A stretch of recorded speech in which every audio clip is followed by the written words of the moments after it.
Marty Walsh's inauguration speech wasn't really heavy on specifics, but it provided a few things for different people.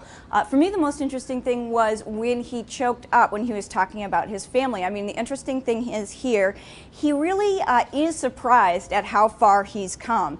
And that really came across today. When he was speaking, of course, he had written everything out. He knew what he was doing. He went over his sort of action points. But when he came to thanking his family and thanking his father, who has since passed on, he really got choked up. And he had to sort of swallow hard, take a moment, and move on.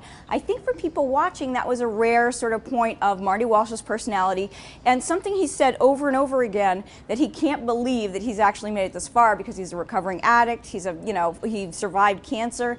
That really showed when he was speaking. Well, I don't think it was an overly ambitious speech. I think that much of it was boilerplate, in fact, and that he didn't really try to reach too far, which is good in a way, but I think he wasn't ambitious enough. I think he talked about togetherness and unity and one Boston, but he didn't really get into any specifics, and he certainly didn't announce anything controversial. This was a very non-controversial speech, deliberately trying to avoid controversy, but trying to reach out. I think it was important that he did try to reach out to all Boston voters and not just the rich and the powerful and the developers. I think he was sending a message to people. I think what I was touched by in his speech was the humility, I mean, he is someone who I think is very, very comfortable in his own skin based on what he's been through in his life.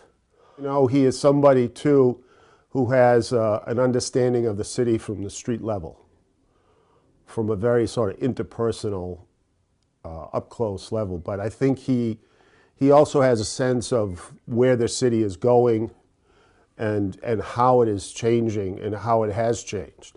I do think, interestingly enough, we saw it in Elizabeth Warren's speech and, in a sense, in terms of who he's hired, this young guy from the Huffington Post. While Marty Walsh, normally people would think he's a union guy, he might be sort of more of a blue dog Democrat and more of a conservative Democrat, he actually, I think, is going to be extremely liberal, maybe even more so. And we see this in Massachusetts politics in general, with Elizabeth Warren, with Deval Patrick. People are getting more and more liberal and going more and more to the left. What's really important is what happens now after the inaugural speech. Not many people are going to remember Walsh's inaugural speech at all. In fact, it was very unmemorable. But I think that going forward, people are going to remember what he does in the next few months, in the next few days, as far as reaching out to people and actually doing things, not just talking about them. But in many respects, there's many of the same themes.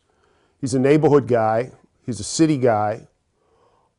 He is somebody who's lived this town all his life. It's in his blood, as it was and is with Tom Menino. It's a new Boston, and he did promise to make more than half of his cabinet make it African Americans, Latinos, people of color. So in doing that, he's certainly going to bring some more voices from the city.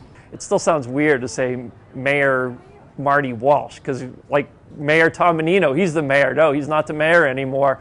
So I think that struck me initially when we were talking about it, is just calling him Mayor Walsh. A lot of people don't know anything but Mayor Tom Menino. So now he's Mayor Walsh. He needs to act like a mayor. People are going to give him a little time for a honeymoon period, but not much time. And he only has a limited window to really sort of make his own identity and let people know who he is and actually get something done. I think he can get something done now, but he has to move quickly.